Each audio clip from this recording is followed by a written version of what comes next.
Atos capítulo 13, fez parte da liturgia aí o 42 e o 43, nós vamos dar continuidade ao 44 até o 52.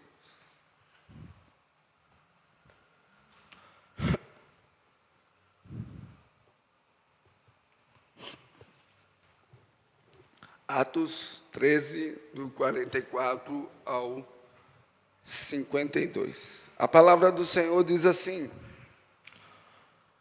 no sábado seguinte, afluiu quase toda a cidade para ouvir a palavra de Deus.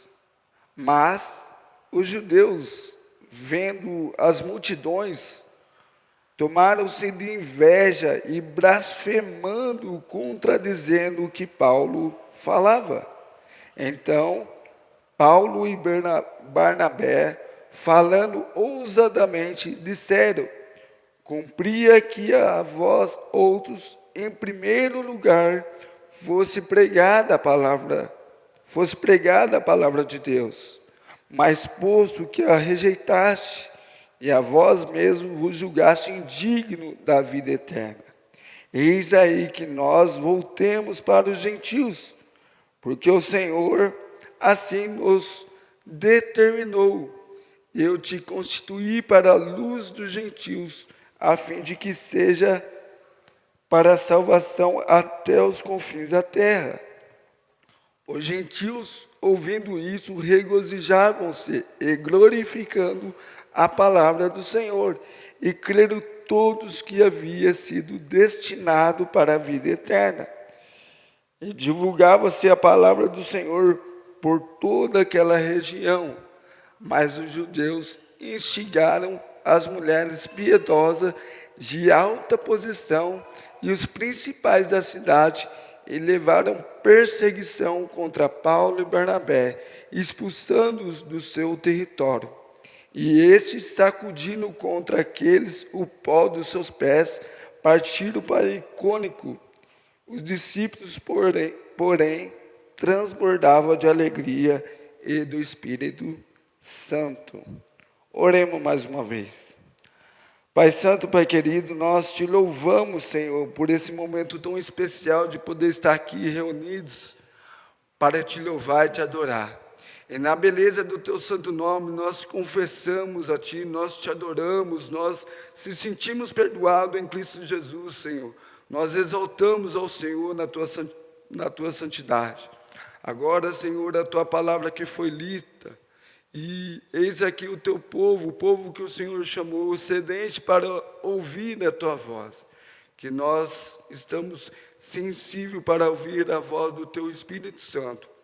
Nós te pedimos que o Senhor continue falando conosco. Assim nós oramos no nome santo e precioso do teu Filho amado Jesus. Amém. Meus irmãos, eu quero começar fazendo uma pergunta para cada um de nós, dizendo: se durante a pandemia, se nós estivéssemos em mãos, o remédio capaz de curar todas as pessoas daquela terrível doença, o que nós faríamos? O que você faria se você tivesse o remédio em mãos capaz, eficaz de curar a doença que estava em tal pessoa? Certamente eu e você, nós iríamos oferecer a todas as pessoas.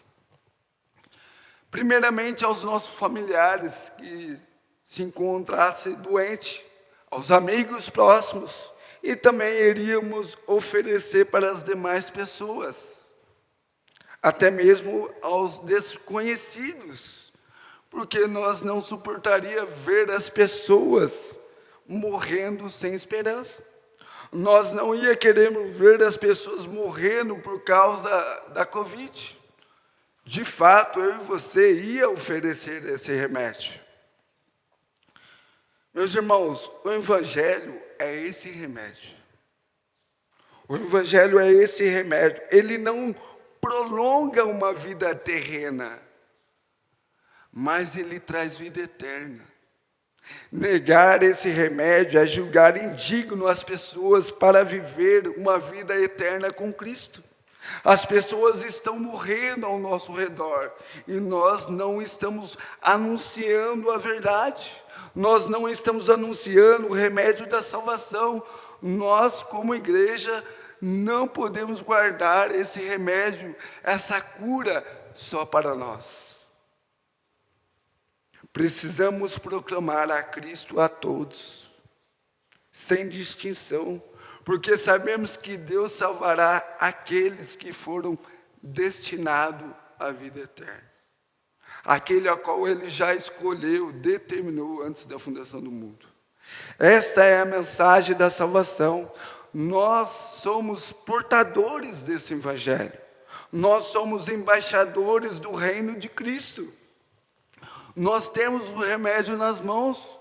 Portanto, aqui no capítulo 13, vamos aprender um pouco a respeito de como nós devemos ser mensageiro dessa salvação. Ser aquele que leva o remédio espiritual para os que estão enfermos. Para os que estão enfermos. O capítulo 13 de Atos marca um ponto de virada na história do cristianismo primitivo. Até esse momento, o foco principal da narrativa tem sido a pregação do evangelho para os judeus. Começando em Jerusalém e se expandindo para todas as regiões vizinhas. No entanto, em Atos 13, a igreja de Antioquia, que era um centro vibrante, multicultural, é impelida pelo Espírito Santo a uma nova fase de evangelização. Esse capítulo é, portanto, a porta de entrada para a missão aos gentios. Isto é, aos não-judeus, uma iniciativa que mudou o futuro da igreja. A narrativa de Lucas se inicia com a separação de Barnabé e Saulo, que aqui ele começa a ser chamado de Paulo, para uma primeira jornada missionária específica. Guiadas pelo Espírito Santo, eles partem da igreja de Antioquia e viajam para a ilha de Chipre, e em seguida para a Ásia Menor. Ao longo do caminho, enfrentaram oposições de líderes religiosos da época, mas também testemunharam conversões de muitos irmãos, de muitos gentios. E o ponto crucial, meus irmãos, da viagem aqui é o grande sermão de Paulo na sinagoga, em um sábado, como diz o texto. Era um sábado, onde ele prega a história da salvação de Israel até chegar em Jesus. O Messias oferecendo a salvação a todos, tanto judeus quanto gentios. E a essência desse capítulo, meus irmãos, não é apenas o registro de uma viagem de Paulo. Não é apenas o registro dessa primeira viagem. Mas é o registro da expansão do reino de Deus, da expansão da salvação para os gentios. A mensagem de Cristo, que antes era vista como o cumprimento das promessas de Israel, agora é explicitamente estendida a todos os povos, a todas as nações, sem distinção. E a partir desse capítulo, a jornada de Paulo e seu companheiro se torna um fio condutor à narrativa de Atos, demonstrando o plano divino de levar a boa notícia da salvação até os confins da terra. Por isso eu quero propor o tema nessa manhã como a missão do Evangelho está nas nossas mãos. Você já parou para pensar nisso? A missão do Evangelho está nas minhas mãos, está nas tuas mãos, está em nossas mãos. No versículo 16 em diante, a narrativa do texto diz que Paulo se levanta na sinagoga em um sábado e começa a pregar a todos que estavam presentes, tanto para os judeus como não judeus. E Paulo começa a pregar desde o Velho Testamento, quando Deus tirou o povo do Egito com sua mão forte, falando da promessa, percorrendo a mensagem pelos profetas, até Davi, citando João Batista, até chegar em Jesus Cristo, o cumprimento da promessa de Deus. Paulo diz no verso 39, é por meio de Jesus que a mensagem do perdão do pecado é anunciada a vocês. E vocês precisam saber disso. Quem crer é libertado do pecado, porque a lei de Moisés não pode livrar. Paulo ele começa falando isso. A lei de Moisés não pode livrar você dos seus pecados. Somente Cristo, Filho de Deus, pode o perdoar. E quem crê será perdoado. E o povo, quando ouviu isso, ficou encantado, maravilhado e aceitou a pregação. Queria que Paulo voltasse novamente àquele lugar para pregar o Evangelho. Então, de fato, Paulo ele voltou. E muitas pessoas que estavam naquele lugar ouviu a mensagem do Evangelho de Jesus Cristo, crendo no Senhor. Porém, nos versos que nós lemos, fala que os líderes religiosos da época impediram Paulo de anunciar. Por inveja, por não crer na palavra do Senhor, eles impediram Paulo de anunciar mais e mais a palavra do Senhor. Mas muito ainda que estava ali, creram na mensagem. Eles não estavam apenas compartilhando uma boa notícia, mas estavam sendo instrumentos de Deus para cumprir a promessa de redenção. Mas o nosso foco principal agora será dos versos 46 ao 48, que mostra essa grande missão de Paulo. E que nós possamos aplicar em nossas vidas nos dias de hoje. E o primeiro ponto que eu quero tratar é: quando a mensagem anunciada, o coração do homem é revelado. Guarde bem isso. Quando a mensagem de Cristo é anunciada, o coração do homem é revelado. Olha como diz aí o verso 46. Paulo e Bernabé falaram com mais coragem ainda. Eles disseram, era necessário que a palavra de Deus fosse anunciada primeiro a vocês, que não são judeus, mas vocês não queriam aceitá-la, e acharam que não era merecedor de receber a vida eterna. Então agora nós vamos anunciar a palavra de Deus aos não-judeus, ou seja, aos gentios. Paulo e Bernabé, meus irmãos, pregaram com poder e convicção a palavra de Deus. E ela se espalhou por toda a cidade. No próximo sábado, como a gente viu, quase toda a cidade se reuniu naquele lugar para ouvir a mensagem do Senhor novamente. A expectativa deles era enorme. Mas quando os líderes religiosos, os líderes judeus, viram a multidão chegando àquele local, eles não se alegraram. Eles não gostaram. Eles ficaram cheios de invejas. Em vez de se regozijar com a salvação que Deus estava lhe oferecendo, eles opuseram contra a pregação de Paulo. Eles resistiram à palavra de Deus, negando, blasfemando e contradizendo tudo o que Paulo dizia. Isso não era apenas um desacordo teológico, mas era um coração endurecido, que rejeitava a graça de Deus por inveja. A ação deles nos mostra que o Evangelho sempre gera uma reação. Ou as pessoas recebem com alegria, ou elas rejeitam a palavra do Senhor. Por isso que quando a mensagem do Senhor é anunciada, revela o coração do homem. Ou as pessoas recebem essa boa notícia, esse remédio com alegria, ou eles rejeitam.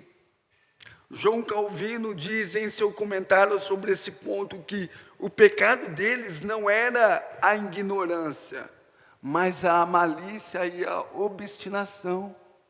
Eles haviam entrado em guerra com Deus, por isso o resultado era a dureza do seu coração. Meus irmãos, a rejeição deles não foi por falta de evidência ou clareza na pregação de Paulo. Até porque Paulo ele começa explicando todo o fato, toda a promessa, desde a tirada do povo do Egito até chegar no cumprimento em Cristo. Mas por uma escolha deliberada e pecaminosa deles não crer na mensagem do Evangelho. A primeira lição que nós podemos aprender aqui é a responsabilidade humana diante da palavra de Deus. A pregação do Evangelho não é uma oferta passiva, mas é um convite que exige uma resposta. Ou ela é aceita, ou ela é negada.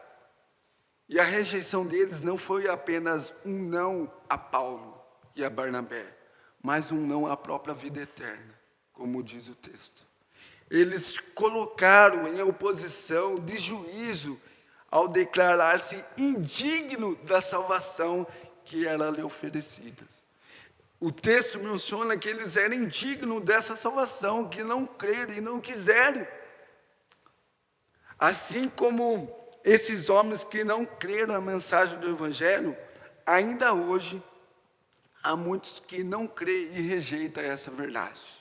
Ou até mesmo nós, cada um de nós, muitas das vezes somos confrontados com a verdade e nós negamos, porque preferimos viver no nosso conforto de nossas vidas, dos nossos pecados.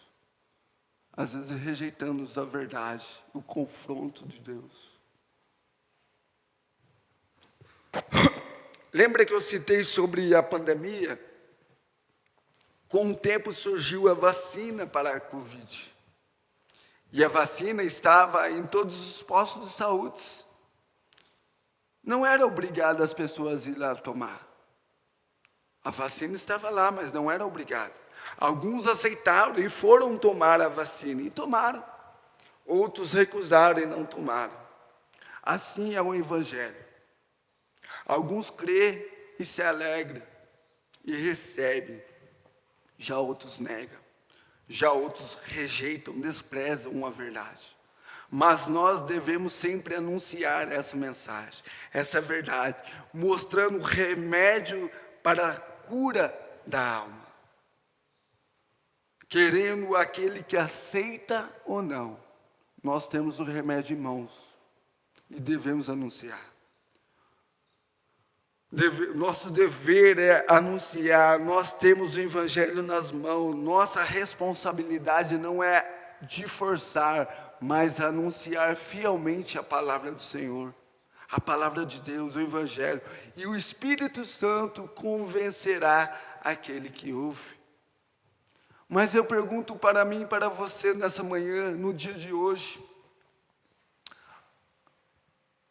falta 2 meses para o ano de 2024. O que eu tenho feito com o remédio da salvação que está em nossas mãos? O que nós fizemos com o remédio da salvação durante todo esse ano até aqui? Será que nós estamos anunciando essa verdade em nosso trabalho, em nossa família, no bairro onde nós moramos, na rua onde nós moramos, para os nossos vizinhos, para as pessoas que passam ao nosso redor no dia a dia? Durante todo esse ano, será que você anunciou, será que você levou esse remédio de salvação a alguma pessoa?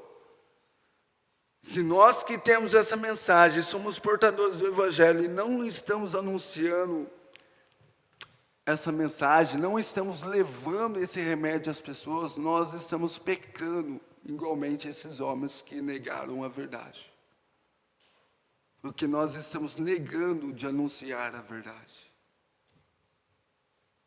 Portanto, isso nos lembra que a salvação não é algo que podemos manipular para quem merece ou não. Ela é um dom gratuito de Deus, oferecido pela sua graça. Quando rejeitamos ou negligenciamos de anunciar essa verdade, essa mensagem, fazendo por nossa própria conta, isso mostra que preferimos negar o Evangelho do que compartilhar ele. E quando nós não anunciamos, também revela um coração endurecido para a verdade de Cristo. Por isso, nosso segundo ponto é: nossa missão é de proclamar a salvação para todos. A nossa missão, a tua missão, a minha missão, a missão da igreja é de proclamar essa salvação a todos. Olha aí como diz o verso 47, que deixa claro sobre essa missão. Olha como diz: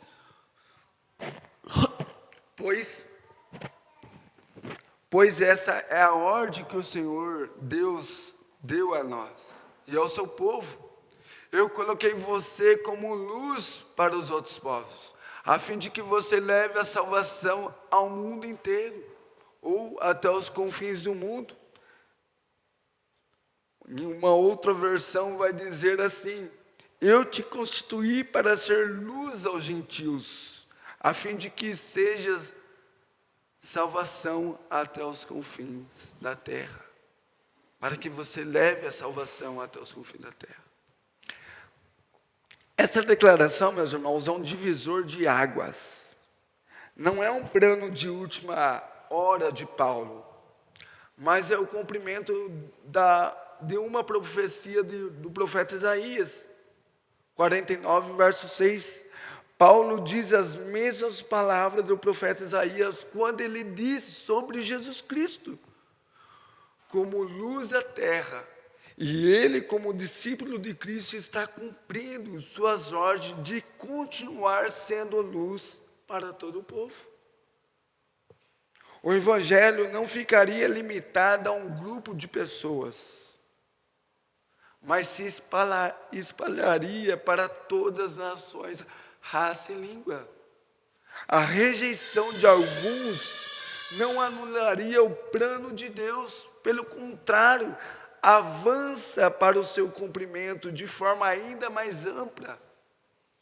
A salvação que antes era focada para o povo de Israel, agora se expande de forma explícita para o mundo todo, para o mundo inteiro.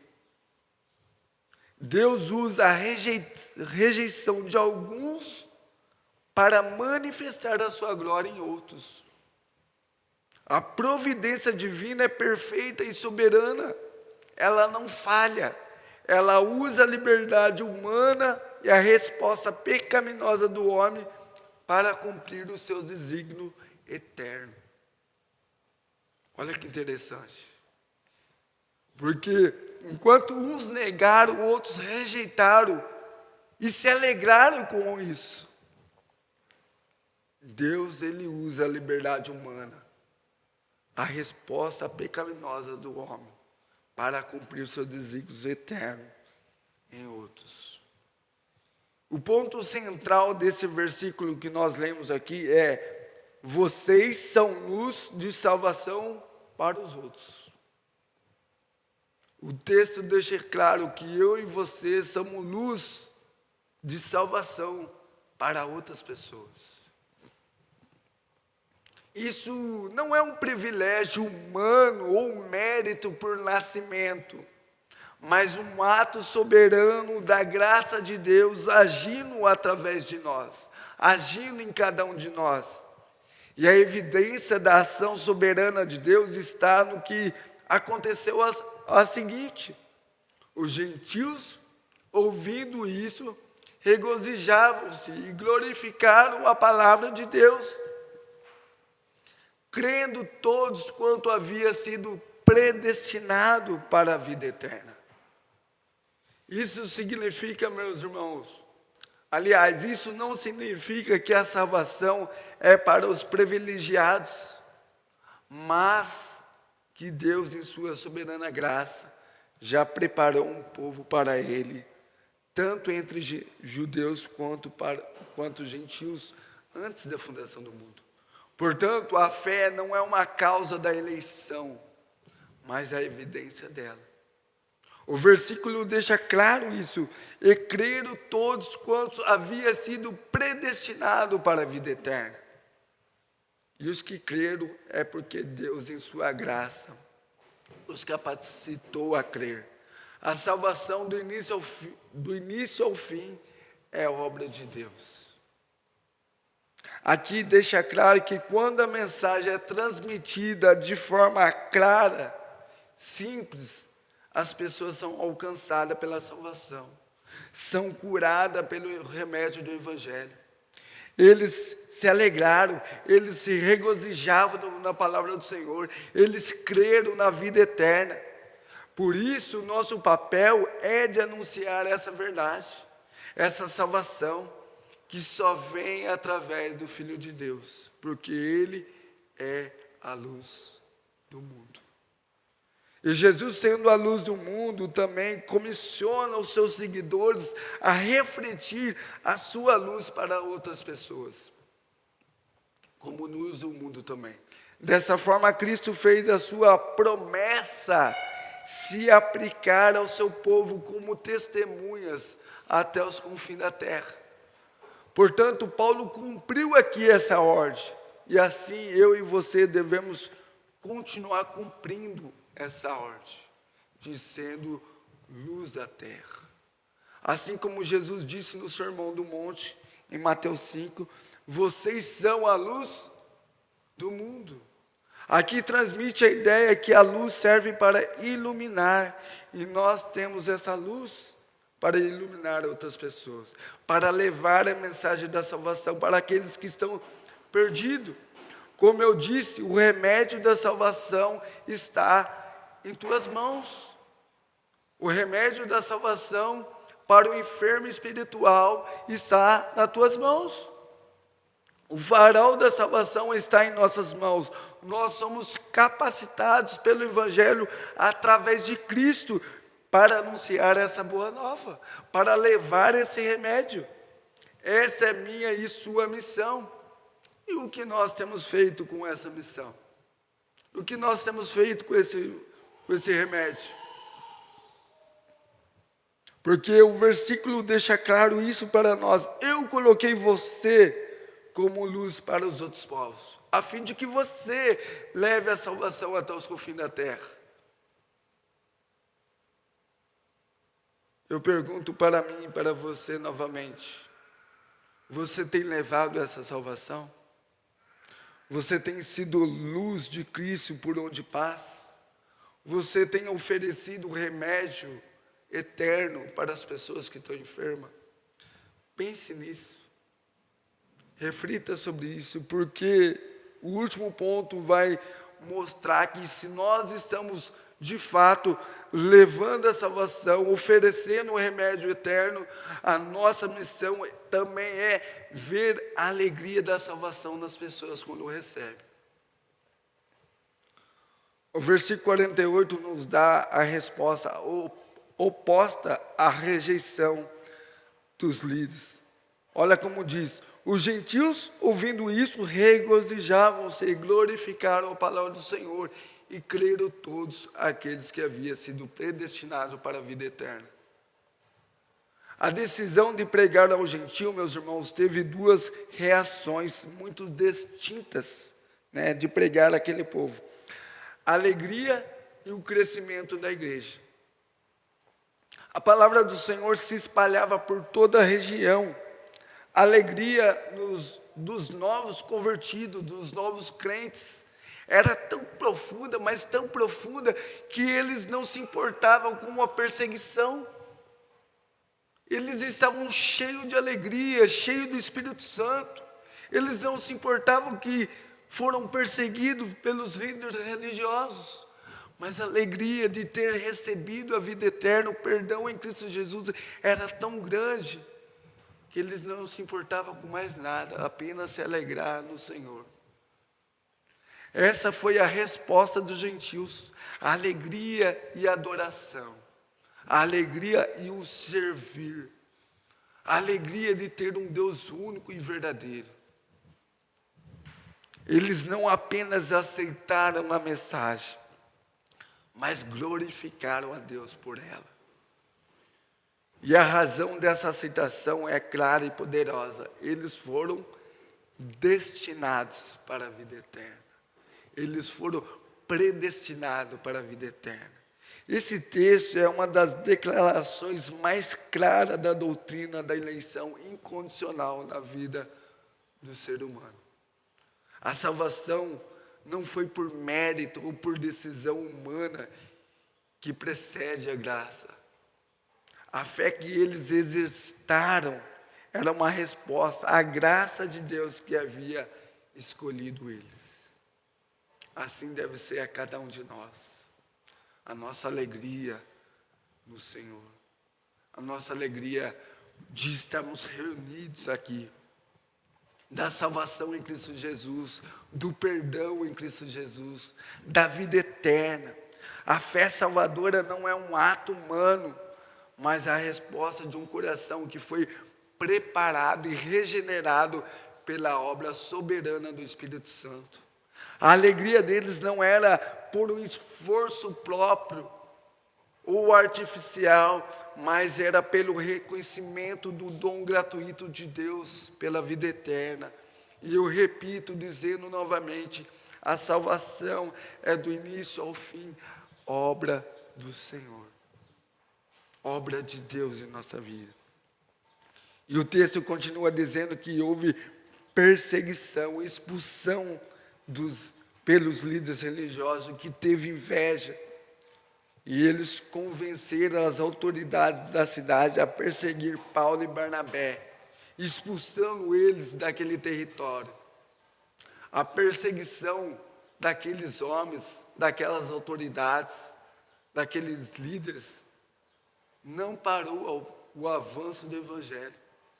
Apenas levou para outras cidades o avanço do Evangelho. Ali foi um estopim, o início, como eu falei no começo do sermão, que era para os judeus, se expandiu para os gentios, e a expulsão deles foram para outras localidades, anunciando essa grande verdade, anunciando o remédio da salvação para a cura dos enfermos espirituais. Se você está pregando o evangelho em algum local e aquele local não receber a mensagem de Cristo, não fique triste por causa disso. É a mensagem que está sendo anunciada e o coração humano está sendo revelado. Ou ele é aceitado ou ele é negado. E você deve partir para outro local. A pregação do evangelho sempre terá a resposta do coração do homem. Ou a palavra gera vida e alegria naqueles que recebem, ou ela gera ódio e perseguição naqueles que negam ou rejeitam. Não há meio termos. Não há meio termos. E para a aplicação de todo esse sermão em contexto em nossas vidas, desses 3 pontos, a palavra de Deus deve continuar sendo pregada por cada um de nós. Temos a Bíblia em nossas mãos, temos o remédio em nossas mãos, de anunciar a verdade do Evangelho. Mas como temos agindo diante disso? Como nós temos feito diante disso? Estamos anunciando essa grande verdade ou nós estamos calados? Devemos avançar com essa missão em todo lugar. O plano de Deus ainda continua através da minha vida e da tua vida, porque Ele diz no texto: te coloquei como luz para a salvação de todos os povos. Ah, mas Marco, eu nunca vou para a África, eu nunca vou para a Ásia. Você está no teu trabalho e lá deve ser anunciada a salvação. Na tua rua deve ser anunciada essa salvação. No teu bairro, na tua família. Nós somos chamados a ser luz para todos os povos, levar a mensagem da salvação em todos os lugares. A recusa, a rejeição de uns não deve nos desanimar, mas deve nos impulsar a buscar por aqueles que estão sedentes para ouvir a palavra do Senhor. Se você anunciou a palavra para alguém, seja quem for, se ela negou a palavra do Senhor, isso deve te impulsionar a pregar mais e mais a palavra do Senhor. Não te desanimar a não pregar, porque a soberania de Deus nos dá a certeza que a sua palavra não voltará vazia. Não voltará vazia. Por isso, nós devemos ter alegria da salvação, tanto em nossa vida como na vida daqueles que recebem. Se você crê no Evangelho, regozija-se, alegra-se, esteja feliz e contente. Sua fé não é um mérito seu, mas um presente da graça de Deus. A alegria na salvação é uma evidência que você, de fato, foi escolhido por Deus antes da fundação do mundo. Viva em gratidão, em adoração, em obediência, sabendo que sua salvação é totalmente segura na mão do Senhor. E quando você anuncia isso e aquela pessoa se alegra, de fato, nós temos que se alegrar, porque Deus ali alcançou mais uma vida através do Evangelho. E que possamos ver essa alegria nas pessoas quando nós anunciamos. Então, examine o seu coração para ver se de fato você tem sido luz de salvação às outras pessoas. Se de fato você tem se alegrado quando vê alguém se convertendo ao Senhor. Durante essa semana, quando de fato aconteceu esse ocorrido no Rio de Janeiro, eu tive uma postagem no meu status e um dos irmãos, um dos amigos que eu tenho ali, me questionou algo sobre isso. Eu falei, meu irmão, eu postei de fato o que está acontecendo, para que nós possamos anunciar que através disso nós devemos anunciar Cristo. A minha alegria não é pelas mortes, é tristeza, porque eles morreram sem Cristo Jesus.